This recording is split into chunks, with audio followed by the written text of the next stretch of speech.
সকলকে স্বাগত জানাই। আশা করি প্রত্যেকে ভালো আছি এবং সুস্থ আছি। আমি সুমন্ত স্যার আজকে তোমাদের জন্য দশম শ্রেণী মানে West Bengal board of secondary education অর্থাৎ আমাদের যে পশ্চিমবঙ্গ মধ্যশিক্ষা পর্ষদ রয়েছে তাদের নির্দেশিত দশম শ্রেণীর আমরা কিছু লেকচার সিরিজ শুরু করব এই কয়েকদিনের মধ্যে। তো আজকে সেটার জন্য আমি আলোচনা শুরু করব তোমাদের দ্বিতীয় যে মেইন চ্যাপ্টার ছিল জীবনের প্রবাহমানতা। জীবনের প্রবাহমানতা চ্যাপ্টারের অন্তর্গত কোষ বিভাজন, যেটা নিয়ে আজকের আমাদের আলোচনার টপিক। তোমরা প্রত্যেকে মন দিয়ে শোনো, আশা করি প্রত্যেকেরই সুবিধা হবে এবং তোমরা রেডি করে নিতে পারবে। এবং অবশ্যই তোমাদের দশম শ্রেণীর যদি কোনো চ্যাপ্টারের প্রয়োজন থাকে বলে মনে হয় তোমরা সেটা রিকোয়ারমেন্ট কমেন্ট বক্সে লিখবে। এবং তোমাদের ভিডিওটা কেমন লাগলো যদি তোমাদের বুঝতে সুবিধা হয় তাহলে অবশ্যই একটা কমেন্ট করো, তাহলে আমারও সুবিধা হবে যে তোমরা দেখছো বা কোথা থেকে দেখছো সেটা কমেন্টে লিখবে, তাহলে সুবিধা হবে। আর দেরি না করে আমরা আলোচনা শুরু করি। তো আমরা যেটা আলোচনা করব বললাম সেটা হচ্ছে কোষ বিভাজন বা সেল ডিভিশন। তো সেল ডিভিশন বলতে আমরা কি বুঝি? সেল ডিভিশন বলতে আমরা বুঝি যখন একটা কোষ বিভাজিত হয়ে আরেকটা কোষে রূপান্তরিত হয়। মানে একটা কোষ থেকে যখন একাধিক কোষ বা মিনিমাম একটা কোষ থেকে যখন দুটো কোষ তৈরি হবে তাকে আমার বলা হবে কোষ বিভাজন। এবং কোষ বিভাজন কাদের হয়? সমস্ত লিভিং সেলে। সেটাই লেখা আছে all living cells come from other living cell. মানে প্রত্যেকটা কোষ একটা কোষ তৈরি হচ্ছে তার পূর্ববর্তী একটা কোষ থেকে, এবং যে কোষ থেকে একটা কোষের সৃষ্টি হয় সেই কোষটাকে বলা হচ্ছে জনিত্রী কোষ। অর্থাৎ যে কোষটা বিভাজিত হবে তাকে আমরা বলবো জনিত্রী কোষ। আর এই যে জনিত্রী কোষটা দেখো এখানে ছবির মাধ্যমে দেখানো হয়েছে। প্রথম দেখো নিউক্লিয়াস, এখানে সেন্ট্রিওল দুপ্রান্তে সেন্ট্রোজোম যাচ্ছে, ক্রোমোজোমের বিভাগ হলো, আস্তে আস্তে আস্তে আস্তে কি হচ্ছে বিভাজিত হয়ে দেখো দুটো কোষের সৃষ্টি করছে। এই যে দুটো কোষ যেগুলো তৈরি করছে এই দুটো কোষকে বলা হচ্ছে অপত্য কোষ। তাহলে অপত্য কোষ বলতে কি বুঝবো? অপত্য কোষ হচ্ছে যে কোষগুলো জনিত্রী কোষ থেকে বিভাজনের মাধ্যমে সৃষ্টি হবে তাদেরকে বলা হবে অপত্য কোষ। এবারে আজকে আমরা কোষ বিভাজনের মধ্যে আমরা আলোচনা করব আমাদের সিলেবাসের অন্তর্গত মাইটোসিস সেল ডিভিশন কে নিয়ে। মাইটোসিস সেল ডিভিশন জিনিসটা কি? প্রথমে মনে করো একটা কোষ রয়েছে, এখানেও ছবিতে তোমরা দেখতে পাচ্ছ একটা কোষ। এই যে একটা কোষ তার মধ্যে নিউক্লিয়াস থাকবে, বিভিন্ন কোষীয় অঙ্গাণু থাকবে, যে প্রক্রিয়াতে একটা কোষ বিভাজিত হয়ে দুটো অপত্য কোষের সৃষ্টি করবে এবং প্রতি কোষে ক্রোমোজোম সংখ্যা জনিত্রী কোষের মতোই থাকবে। অর্থাৎ এখানে যদি 2n সংখ্যক ক্রোমোজোম বিশিষ্ট একটি কোষ হয় তার থেকে যদি দুটোই 2n সংখ্যক ক্রোমোজোম বিশিষ্ট কোষের সৃষ্টি হয় তাকে আমরা বলবো কি? মাইটোসিস কোষ বিভাজন। তাহলে মাইটোসিস কোষ বিভাজন বলতে কি বুঝছি?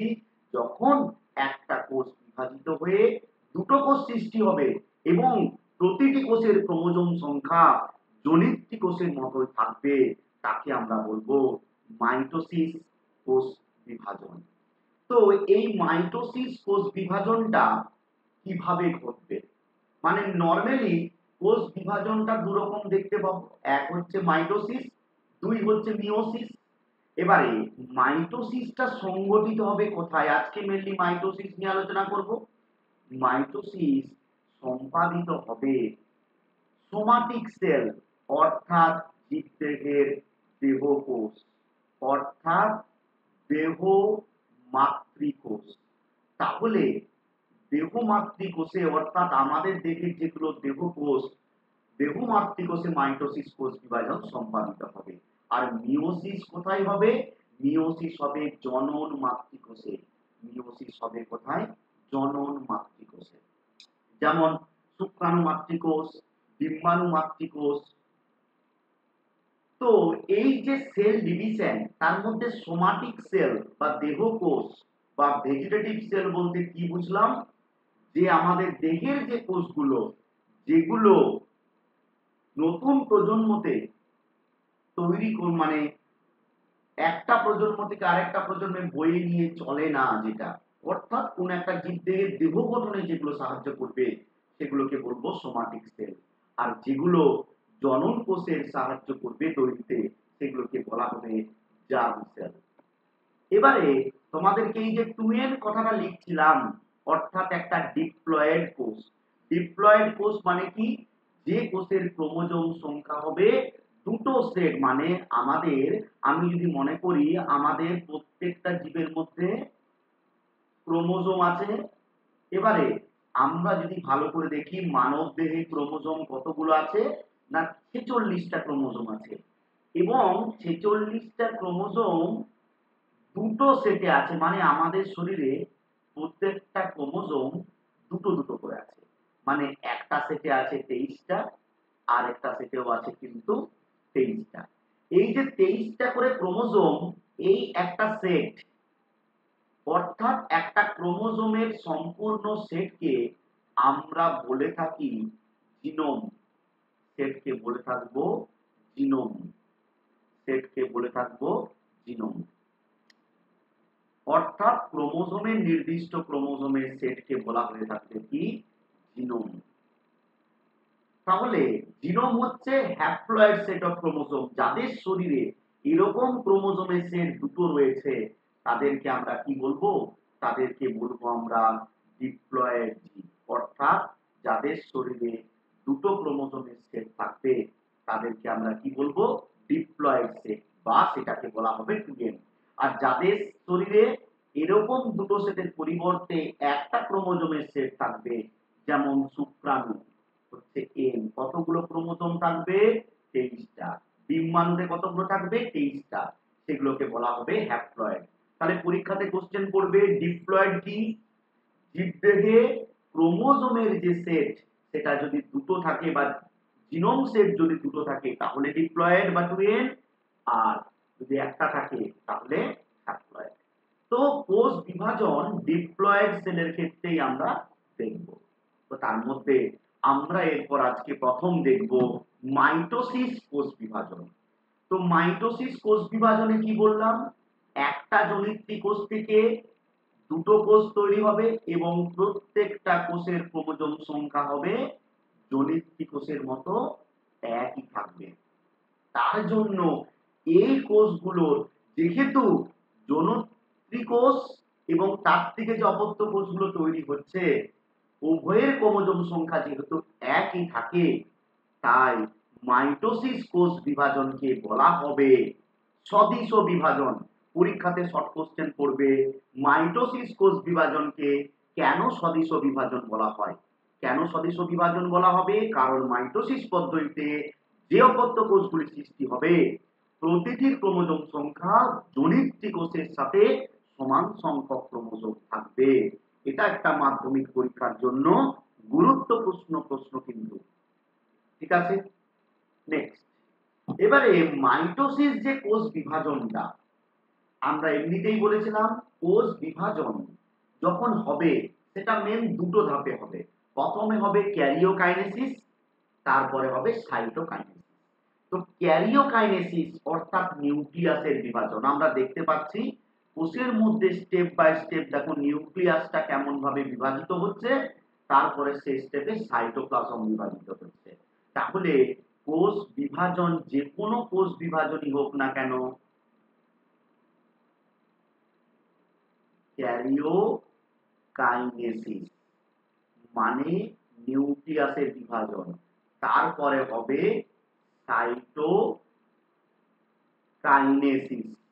এবারে এই ক্যারিওকাইনেসিসটা প্রোফেজ, মেটাফেজ, অ্যানাফেজ, টেলোফেজ এই চারটি দশার মধ্যে সম্পাদিত হবে। সেইটাকে আমরা ছবি সমেত দেখব। প্রথম হচ্ছে প্রোফেজ দশা। প্রোফেজ মানে একদম পূর্ব দশা বা প্রাথমিক দশা। দেখো এই যে প্রোফেজ দশা কি হয়, সেল ডিভিশনের প্রথম দশা, এই দশাতে ক্রোমোজোমটা ঘনীভূত হতে থাকে। কারণ আমরা দেখেছি যে কোনো একটা কোষের মধ্যে প্রথম যে নিউক্লিয়াস দেখেছি এইটাকে বলা হয় ক্রোমাটিন জালিকা। ঠিক আছে, ক্রোমাটিন জালিকা বা নিউক্লিয় জালিকা। এই ক্রোমাটিন জালিকা আমরা পড়েছি যত নিজেদের মধ্যে পেঁচিয়ে যাবে, অর্থাৎ নিউক্লিওজোম বা সলিনয়েডের মতো তৈরি করবে, আস্তে আস্তে এটা কি করবে, এই ক্রোমোজোমটা ক্রমাগত পেঁচিয়ে গিয়ে এরকম যে চারটে বাহু বিশিষ্ট বা দুটো ক্রোমাটিন বিশিষ্ট গঠন তৈরি করবে, এটাকে বলবো ক্রোমোজোম।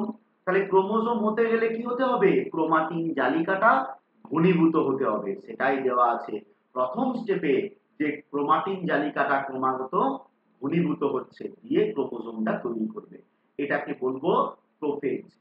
এবারে পরীক্ষাতে তোমার পড়বে চিত্রসহ প্রোফেজ দশার বৈশিষ্ট্যগুলি উল্লেখ করো।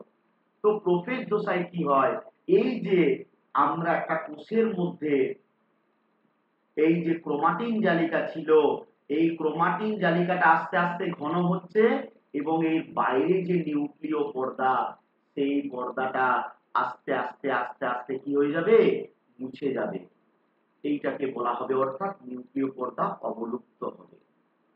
তো এখানে আমরা দেখেছি প্রোফেজে কি কি হয়, দেখাচ্ছি দেখো। নরমালি একটা প্রোফেজ দশায় কেমন হবে, তাহলে প্রোফেজ দশাতে ক্রোমোজোমের যে স্পিন্ডেল ফাইবার বা বেনতন্তুগুলো আস্তে আস্তে তৈরি হতে শুরু করবে, অ্যাস্টার ফর্মেশন হবে এবং এই যে সিস্টার ক্রোমাটিড গুলো একরকম ভাবে একটা কোষের মধ্যে ছড়িয়ে ছিটিয়ে অবস্থান করবে। মানে প্রোফেজ দশায় ক্রোমোজোম গুলো আস্তে আস্তে এরকম ঘনীভূত হয়ে ক্রোমোজোম তৈরি হতে শুরু করবে, কিন্তু এই দশাতে ক্রোমোজোমকে আমরা ভালোভাবে দেখতে পাবো না। তাহলে প্রোফেজ দশাতে কি দেখতে পাচ্ছি, প্রথম হচ্ছে প্রোফেজ দশার মধ্যে এরকম ছবি ছিল, আস্তে আস্তে প্রোফেজ দশাতে কি হচ্ছে, ভিতরের নিউক্লিয় পর্দা আস্তে আস্তে অবলুপ্ত হতে থাকে, সেন্ট্রোমিয়ার গুলো অর্থাৎ সেন্ট্রোজোম গুলো আস্তে আস্তে যায় এবং এখানে বেম গঠিত হতে থাকে এবং ক্রোমোজোম গুলো নিজেদের মধ্যে কুণ্ডলীকৃত হয়ে ঘন আকৃতির হতে থাকে। এইটা হচ্ছে প্রোফেজ। তাহলে প্রোফেজ দশার কি বৈশিষ্ট্য, এক হচ্ছে জল বিয়োজন, দুই হচ্ছে ক্রোমাটিন জালিকার ঘনীভবন, তিন নিউক্লিয় যে জালিকা তার আস্তে আস্তে অবলুপ্তিকরণ, চার বেমের প্রাথমিক গঠন, অর্থাৎ এইগুলো আস্তে আস্তে হতে থাকছে, এটাকে বলছি কি আমরা প্রোফেজ। এবারে এই যে আমি তোমাকে দেখাচ্ছি এই যে একটা ক্রোমোজোম, এই ক্রোমোজোমটা তৈরি হচ্ছে কোথা থেকে, এই যে বলেছিলাম নিউক্লিওজোম তোমরা পড়েছো, নিউক্লিওজোম অর্থাৎ ক্রোমাটিন জালিকা যত পেঁচিয়ে পেঁচিয়ে যাবে ক্রোমোজোমের সৃষ্টি হবে। এবারে প্রোফেজের পর দ্বিতীয় স্টেজ হচ্ছে মেটাফেজ।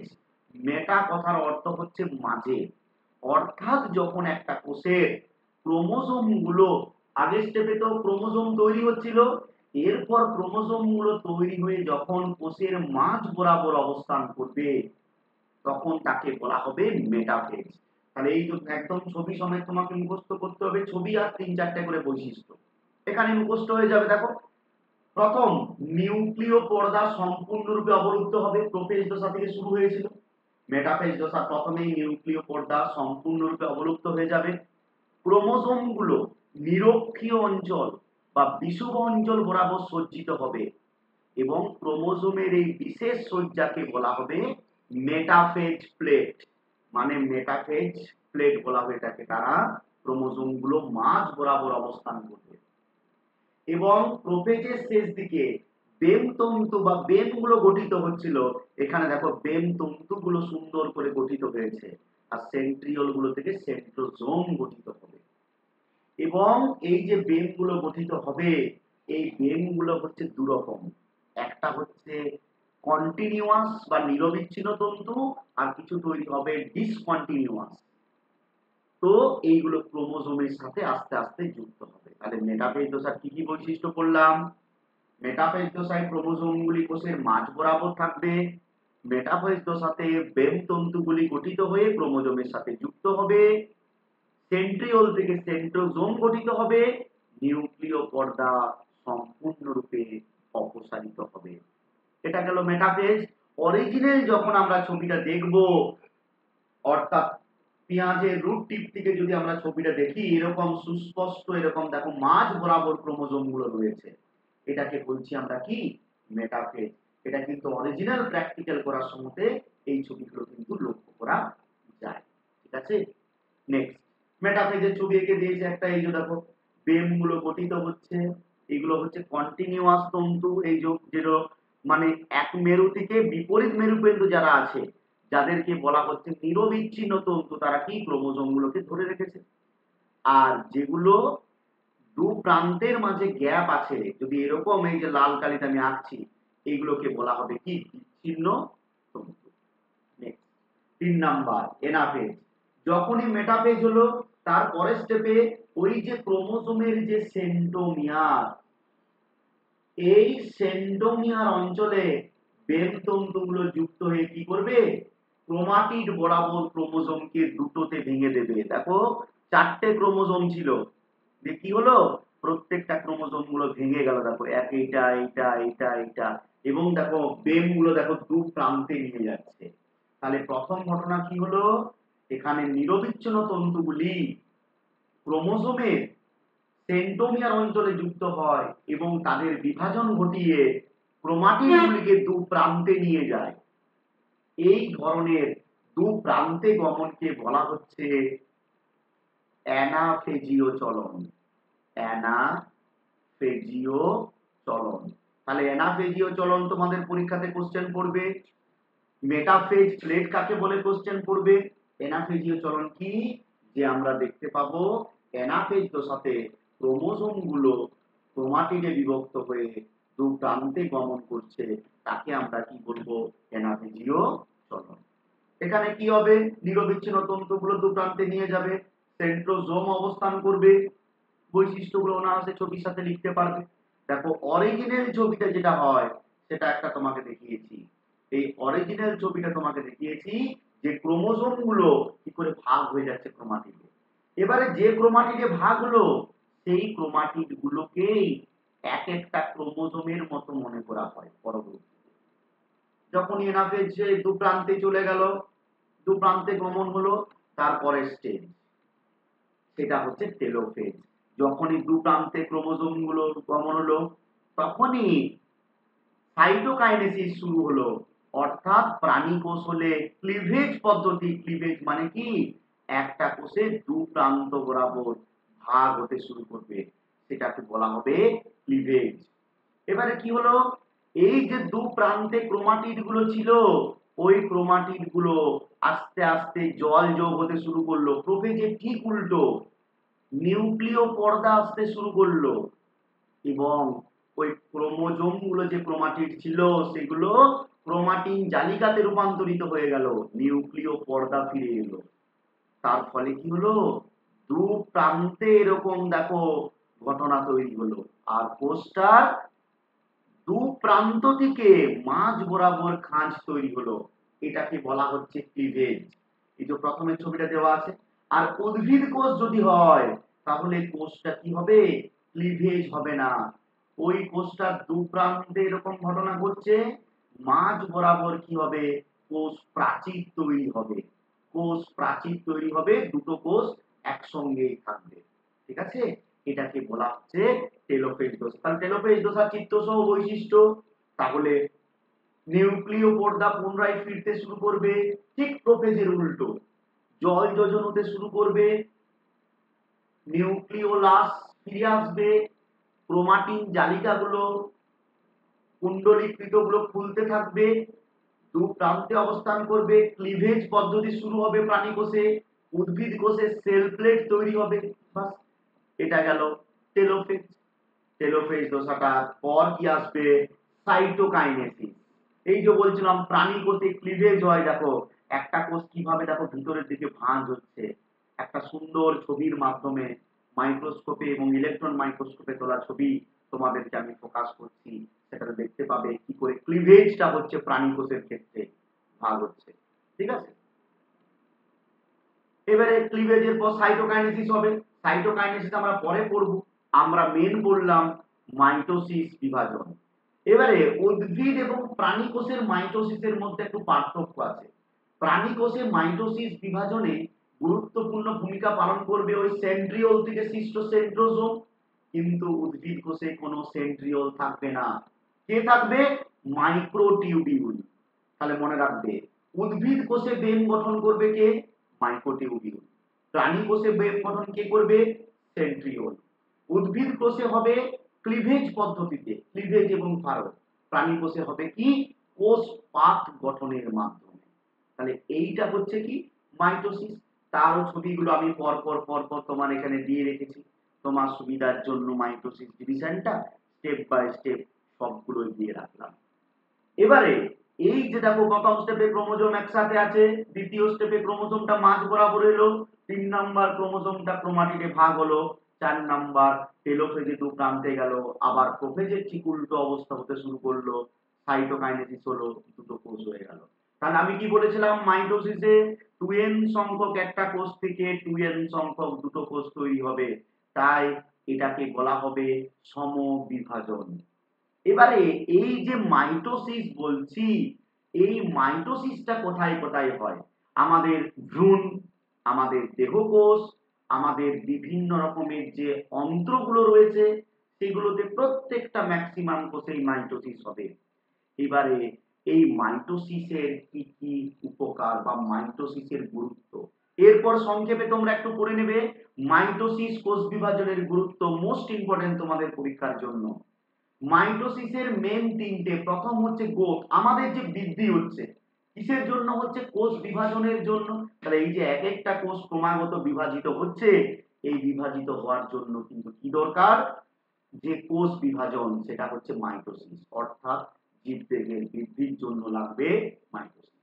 নেক্সট, রিপেয়ার বা পুনর্গঠন, অর্থাৎ আমাদের দেহের কোনো অংশ যদি ক্ষতিগ্রস্ত হয় সেই কোষগুলো পুনরায় যদি তৈরি করতে হয় তাহলেও লাগবে মাইটোসিস কোষ বিভাজন। নেক্সট, অ্যাসেক্সুয়াল রিপ্রোডাকশন, মানে যারা অযৌন জনন করে তাদের অযৌন জননের জন্য কি লাগবে? মাইটোসিস কোষ বিভাজন লাগবে কিন্তু। ঠিক আছে, তাহলে আমরা যদি দেখি তাহলে আজকের ক্লাসে কি কি পড়লাম দেখো সংক্ষেপে মনে করাই। আমরা কোষ বিভাজন কাকে বলে পড়লাম, কোষ বিভাজন কত রকমের সেটা দেখলাম, মাইটোসিস কোষ বিভাজন নিয়ে আলোচনা করছি, মাইটোসিসকে কেন সদিশ বিভাজন বলে দেখলাম, মাইটোসিস কোষ বিভাজন দুটো স্টেপে হবে বললাম, প্রথমে ক্যারিওকাইনেসিস তারপরে সাইটোকাইনেসিস। ক্যারিওকাইনেসিস মানে নিউক্লিয়াসের বিভাজন, নিউক্লিয়াসের বিভাজন চারটে স্টেপের মাধ্যমে হলো, প্রোফেজ, মেটাফেজ, অ্যানাফেজ, টেলোফেজ দেখলাম। তারপরে সাইটোকাইনেসিস হলো, তারপরে স্টেপে দুটো কোষ তৈরি হলো। আর বললাম মাইটোসিস কোষ বিভাজনের গুরুত্ব। তাহলে আজকের এই ক্লাসটা মাইটোসিস কোষ বিভাজন এবং তার গুরুত্ব নিয়ে আলোচনা করলাম, এবং মাধ্যমিকে এগুলো থেকে গুরুত্বপূর্ণ প্রশ্ন পড়ে। যে কি কি প্রশ্ন পড়ে আমি আরেকবার রিমাইন্ড করে দিচ্ছি তোমাদের এট এ গ্ল্যান্স। তাহলে প্রথম প্রশ্ন হচ্ছে কোষ বিভাজন কি, ইহা কয় প্রকার ও কি কি। দ্বিতীয় হচ্ছে মাইটোসিস কোষ বিভাজনকে কেন সদিশ বা সমবিভাজন বলে। 3 নাম্বার প্রশ্ন হচ্ছে মাইটোসিস কোষ বিভাজনের ধাপগুলো উল্লেখ করো। তাহলে প্রথমে ক্যারিওকাইনেসিস, তারপরে সাইটোকাইনেসিস। নেক্সট, এবারে মাইটোসিসের যে ক্যারিওকাইনেসিস তার যে কোনো একটা দশা পরীক্ষা পারপাসে পড়বে, হয় প্রোফেজ, নইলে মেটাফেজ, নইলে অ্যানাফেজ, নইলে টেলোফেজ।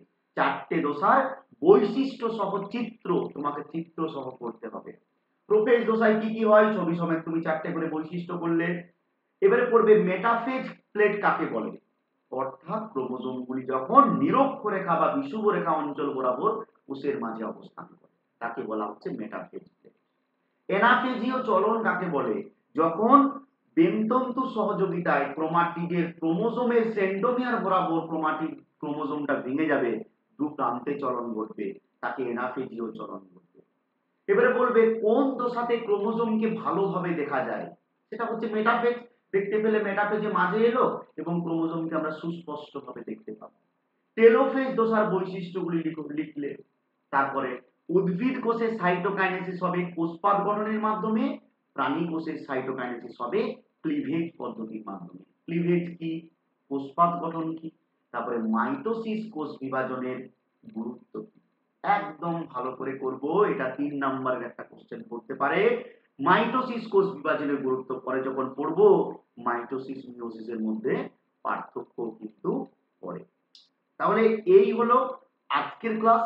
তো আশা রাখবো যদি তোমাদের ক্লাসটা তোমরা পরিষ্কার ভালোভাবে বুঝতে পেরেছো। পরবর্তী ক্লাস তোমাদের আবার দেওয়া হবে, তোমরা অপেক্ষায় থাকো এবং এই চ্যানেলেই তোমরা নোটিফিকেশন পেয়ে যাবে। তোমরা সাবস্ক্রাইব করে রাখলে তোমাদের যদি ক্লাসটা কেমন লাগলো অবশ্যই কিন্তু ভিডিও শেষে একটা কমেন্টের মাধ্যমে জানিও। তাহলে আমি পরবর্তীতে তোমাদের আগ্রহ অনুসারে আরো কিছু ক্লাস মাধ্যমিকের জন্য নিয়ে আসবো, মাধ্যমিকের আগে অবধি বিভিন্ন প্রশ্ন উত্তর সমস্ত কিছুই আসবে। তোমরা ধৈর্য রেখো এবং চ্যানেলের সাথে যুক্ত থেকো। সকলকে জানাই শুভেচ্ছা, ভালো থেকো, সুস্থ থেকো। আবার পরবর্তী দিন তোমাদের সাথে কোনো একটা দিন তোমাদের সাথে দেখা হবে।